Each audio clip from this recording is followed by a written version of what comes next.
early 60s it was a disability center. 1960 से ये एक डिसेबिलिटी सेंटर था। इसको रिवैम्प करके और सिंध हुकूमत के साथ इश्तराक में ये हमने मेरी हेरिटेज रिप्रेजेंटेटिव बनाया और मुझे बताया कि आज पहला दिन ही है और इस वक्त तक 150 registered और 50 have started with the service. 50 ने शुरू कर दिया और 150 रजिस्टर हुए हैं बच्चे। तो इससे आप अंदाज़ा लगा सकते हैं कि हमें ज़रूरत कितनी ज़्यादा है और यही ज़रूरत देखते हुए सिंध गवर्नमेंट के जो अपने इनिशिएटिव्स आ रहे हैं DEPD में, हमारा जो सी आर्ट्स के सेंटर्स हैं जो इस वक्त कराची के अंदर गालिबन 4 सेंटर्स 4 बन चुके हैं, चौथा नाज़िमाबाद में भी बन रहे 4 सेंटर्स। इसके साथ साथ सक्खर में, गम्बट में, लाड़काना में, टंडो मोहम्मद खान में, नवाबशाह में हमने ये सेंटर्स बनाए हैं। और ये सारी चीज़ें देखते हुए ही सिंध हुकूमत ने पिछले साल एक अनाउंस किया था प्रोग्राम कि हम एक इंक्लूसिव सिटी बनाएंगे जो कि शाहराह भुट्टो के साथ जो तकरीबन 85 एकड़ ज़मीन है उसके अंदर बनाया जा रहा है। उसका बोर्ड भी बन गया है। उस बोर्ड में मोहन लोबो भी हैं, सुल्तान अल्लाना हैं, मुश्ताक छापरा साहब हैं और मैं नाम भूल गया हूँ, मुनीर कमाल साहब हैं, चीफ सेक्रेटरी साहब हैं और ये काम कर रहा है। इसके लिए जो आर्किटेक्ट्स हमने हायर करने थे वो भी हमने हायर कर लिए हैं जो अपना प्लान दे रहे हैं। और इंशाल्लाह ताला हमारी कोशिश यही रहेगी कि एक ऐसी जगह बनाई जाए जिसमें हम जैसे इधर बताइए ये छोटी सी जगह है और इसमें अभी से 150 बच्चे की इनरोलमेंट हो गई है।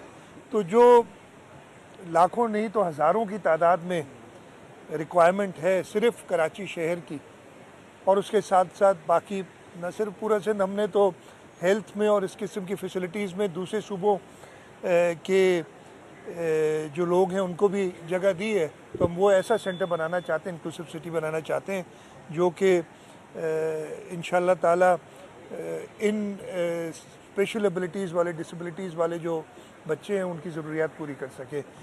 मुझे बड़ी खुशी हुई है मेरी Adelaide leprosy centre doctor Ruth Pfau की जो लेप्रेसी के हवाले से खिदमात हैं और वो लेप्रेसी इरेडिकेट कर चुकी, उनकी मेहनत और फिर उनके बाद जो उनकी पूरी टीम है वो कर चुकी हैं और अब उनका अपना ख्याल है कि हम और चीज़ों में भी जाएं। और ये जो सेंटर है ये इसी सिलसिले की एक कड़ी है। मैंने यकीन दिलाया मोहन लोबो को जो मेरी एडलेट लेप्रेसी सेंटर के चीफ एग्जीक्यूटिव हैं कि हुकूमत सिंध का पूरा ताउन उनके साथ रहेगा, इसलिए कि ये वो काम कर रहे हैं जो कि हुकूमत नहीं करना चाहिए, लेकिन हुकूमत अकेले ये काम नहीं कर सकती। ख़ास तौर पे ऐसे लोग जिनमें वो पैशन है, जिनमें वो खिदमत करने का जज्बा है, वो हमें साथ चाहिए होते हैं। और हमें मेरी एडलेट लेप्रेसी सेंटर के शिकल में एक ऐसा इदारा मिला है और इंशाल्लाह ताला हुकूमत सिंध इससे पूरा ताउन करेगी। पहले इसका कर लो फिर मलिर जेल की भी बात। पहले इसकी एक दो सवाल अगर हैं कोई, तो अगर नहीं है आप लोगों को इंटरेस्ट तो फिर मलिर जेल पे आ जाते। हाँ मैं वही कहता हूँ। हाँ मैं इसके बाद नेक्स्ट क्वेश्चन होगा सर, ये तो बेशक ये एक रेगुलर प्रैक्टिस रही आपकी इस सेंटर पे, अपकमिंग बजट में कोई मतलब स्पेशल या कोई एक्सक्लूसिव चीज़ रखी गई इस हवाले से? और मैं हाँ जी देखिए, मैंने जैसे आपको बताया वो इंक्लूसिव सिटी वाला प्रोजेक्ट, उस पर हमने काफ़ी और वो एक ऐसा होगा, काफ़ी ज़मीन हमने ली है जिसमें हर किस्म की डिसेबिलिटीज़ की ज़रूरियात जो होंगी वो उस हवाले से होंगी। हमने एक बड़ा पार्क उसमें रखा है तकरीबन 20 एकड़ का, कि जिससे हम उन बच्चों को, आपको पता है ना कि ऐसे बच्चों को जो नॉर्मल जो पार्क्स हमारे होते हैं, कुछ लोग ऐसे हैं जो पसंद नहीं करते ऐसे बच्चे आएँ, तो इसके लिए हमने स्पेशल रखा। तो वो उस चीज़ को हम आगे बढ़ाएंगे। उसके साथ साथ हम और एडिशनल सेंटर्स भी अपने बना रहे हैं जो कि ऑनगोइंग एक बजट का है। हम बजट का भी इंतज़ार नहीं करते। हम फॉर एग्ज़ाम्पल सी आर्ट्स के ज़रिए इस साल 2 सेंटर या 3 नए बने हैं, नाज़िमाबाद वाला, लड़कानों वाला और नवाबशाह, ये इसी साल बने जो, और इसी तरीके से हम इसको कंटिन्यू करेंगे। सेकंड यही था कि आपने जो कहा था कि मलिर का जो वाक़या है सर, वो जो जेल का, इसी सूबे में वज़ीर दाखिला का घर भी जला दिया जाता है, जेल भी तोड़ दी जाती है, तो ऐसे वाक़यात तो बड़े एक अलार्मिंग और वो बिल्कुल अलार्मिंग है, बिल्कुल अलार्मिंग है और ये तशवीश की बात है। लेकिन जो अभी तक मुझे पता चला है, मेरी आज लेटर टुडे एक मीटिंग भी है इस सिलसिले में ताकि हम इसको और स्टडी करें। अभी तक जो पता चला है कि जो ज़िलज़िले के झटके आ रहे थे उसमें कैदियों में कुछ तशवीश हुई कि जी हम बैरिक्स के अंदर हैं, हमें बाहर निकाला जाए, गिर ना जाए। मेरा ख्याल है, अब अगेन मैं वो देखूंगा, मैं कोई जजमेंटल बात अभी नहीं करना चाहता, लेकिन इनिशियल थॉट यही है कि गलत था उनको निकालना। ये सिंगल स्टोरी जो इमारतें होती हैं इनको इतना कोई ख़ास, वैसे तो अगर बहुत ज़्यादा बड़ा अर्थक्वेक आ जाए तो कुछ भी नहीं, अल्लाह माफ़ी दे, अल्लाह ताला करम करें, कुछ भी नहीं बचेगा। लेकिन ये 3.2 रिक्टर स्केल के जो झटके आ रहे थे, ये तो मैंने भी बहुत पहले अर्थक्वेक इंजीनियरिंग पढ़ी है, तो ये तो एक अच्छी बात है कि जो ज़मीन अपनी एनर्जी रिलीज़ करती है, अगर इकट्ठी रिलीज़ करे तो बहुत बड़ा अर्थक्वेक आ जाता है। तो छोटे शॉक्स बेहतर होते हैं, बेहतर तो कुछ नहीं होता, लेकिन एक बड़े अलमिये से बचने के लिए होते हैं। इसके एक और भी मसला होता है कि ये कभी कभी प्री शॉक्स आते हैं बिफोर अ लार्ज अर्थक्वेक। वो डर है, मैंने साइस्मोलॉजिस्ट से बात की हुई और हम उसको फॉलो कर रहे हैं जिस हद तक कर सकते हैं। तो जहाँ तक कि मलीर का वाक़या ये गलत फ़ैसला था और ज़रूर इस पर सज़ा मिलेगी उन लोगों को जिन्होंने ये फ़ैसला किया।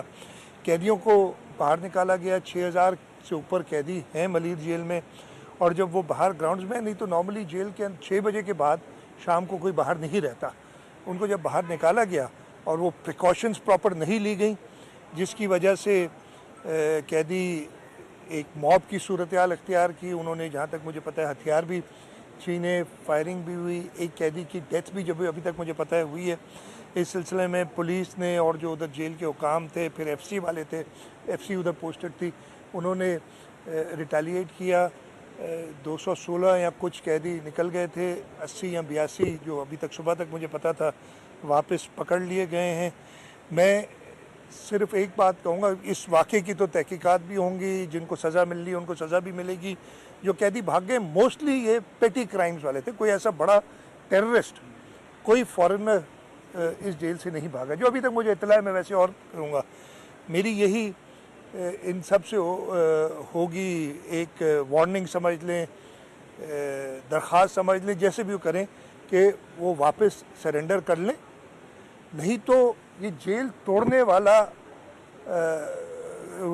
जो है वाक़या, उसमें उनकी इन्वॉल्वमेंट आएगी तो वो फिर वो टेररिज्म के जो ये पेटी क्राइम्स में इन्वॉल्व थे, इनके ऊपर बहुत बड़े केस बन जाएंगे।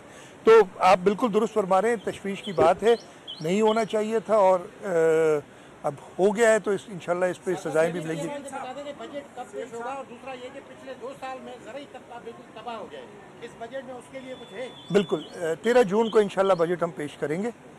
जुम्मे का दिन है जो अभी इरादा है हमारा, और ये चीज़ देखते हुए कि ज़राई तबके को प्राइसेस नहीं मिली हैं और इसकी वजह से ज़राई तबका, और हम नहीं चाहते कि ऐसी सूरत हाल हो कि हम वीट इंपोर्ट पे वैसे ही शायद करनी पड़े हमें दोबारा, अगले साल और ख़राबी हो, तो हमने कुछ स्टेप्स लिए, इंशाल्लाह वो बजट में बताएंगे। आखिरी सवाल कर लें। सीओ का रवैया तो सब आपके एमपी ने भी देखा, आपके स्पीकर ने सब देखा। छोटे से सवाल है, एक तो के इलेक्ट्रिक का इलाज क्या है, दूसरा हेस्को और सिस्को यानी जो 2 कंपनियां हैं उनको आप खरीद करने जा रहे हैं या सिंध हुकूमत लेने जा रही है? के इलेक्ट्रिक का भी जवाब दीजिएगा। क्या मैं दोनों बता रहा हूँ। देखिए, के इलेक्ट्रिक अनफॉर्चुनेटली जब प्राइवेटाइज किया गया तो हुकूमत सिंध को बिल्कुल इसमें इन्वॉल्व नहीं किया गया, प्राइवेटाइज हो गई। इस वक्त के इलेक्ट्रिक के बोर्ड पे हुकूमत सिंध का वफाक के नुमाइंदे मौजूद हैं, उसका कोई नुमाइंदा नहीं है के इलेक्ट्रिक के बोर्ड पे। तीसरी चीज़, के इलेक्ट्रिक का रेगुलेटर नेपरा है, जो अगेन सूबाई हुकूमत के ज़मरे में नहीं आता, वफाक के ज़मरे में आता है। और जो ये सारे हैं पर्क्स जो लिए हुए हैं जी, बोर्ड मेंबर भी वफाक के होंगे, रेगुलेट भी हम करेंगे, ये सारे पर्क्स तो वफाक ने ले लिए, और जो सारी लाइबिलिटी है वो हुकूमत सिंध पे डाल दी कि जी लोगों को अगर तकलीफ़ हो तो आप जिम्मेदार हैं। तो ये चलेगा नहीं, और ये हमने वफाक से कहा हुआ है, कई अरसे से कह रहे हैं। अब हमें इस पर और सीरियस होना पड़ेगा कि मैनेजमेंट में बोर्ड के अंदर हुकूमत सिंध की नुमाइंदगी हो, ताकि हम उन पे एक चेक भी रख सकते हैं और जो कंज्यूमर है जो कि सूबे का है उसको फ़ायदा हो। आपने हेस्को और सेप्को की बात की।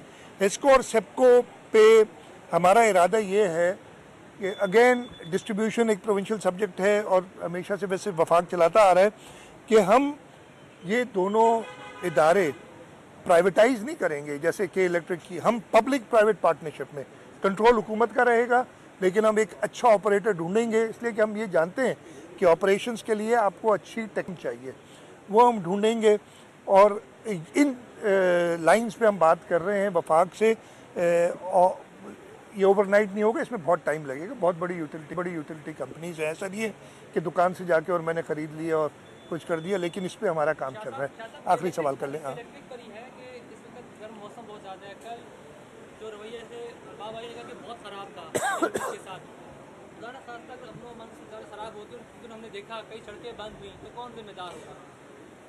अब मैं ये सब जवाब दे चुका हूँ। देखें, सारी पर्क्स जो थे ना कि बोर्ड मेंबर भी हमारा होगा, वो आके TADA भी लेगा जब इधर बोर्ड मीटिंग होगी, इधर प्राइवेट कंपनी जो अपने मुनाफे कमाती रहेगी। और जो मुसीबत है कि अगर लॉ एंड ऑर्डर सिचुएशन है तो जिम्मेदार हुकूमत सिंध है, ये बहुत क्लियर है। तो इस वजह से हमने इसको एज ए होलसम चीज़ देखनी होगी। ऑब्वियसली लॉ एंड ऑर्डर की जिम्मेदारी सूबाई हुकूमत की है, लेकिन उसके अंदर अगर कोई और इदारा ऐसे सूरत हाल पैदा करता है कि लोग मजबूर हो जाए, मैं सिर्फ लोगों से कहूँगा कि अपना प्रोटेस्ट करें लेकिन वो पीसफुल रहे, प्रोटेस्ट के अंदर किसी को नुकसान ना हो। आप ख़ास तौर पे रोड वगैरह जो ब्लॉक हो जाते हैं उससे बाकी लोगों को चलें। मुझे तो लोड शेडिंग की वजह से मैंने रोड ब्लॉक कर दिया, लेकिन बाकी लोग जो अपने कारोबार से निकले हुए हैं उनको तकलीफ़ ना हो, ये सारी चीज़ें देखें। इंशाल्लाह ताला हुकूमत सिंध जैसे मैंने कहा कि इलेक्ट्रिक और वफाक से ये मामला रिजॉल्व करती रहेगी।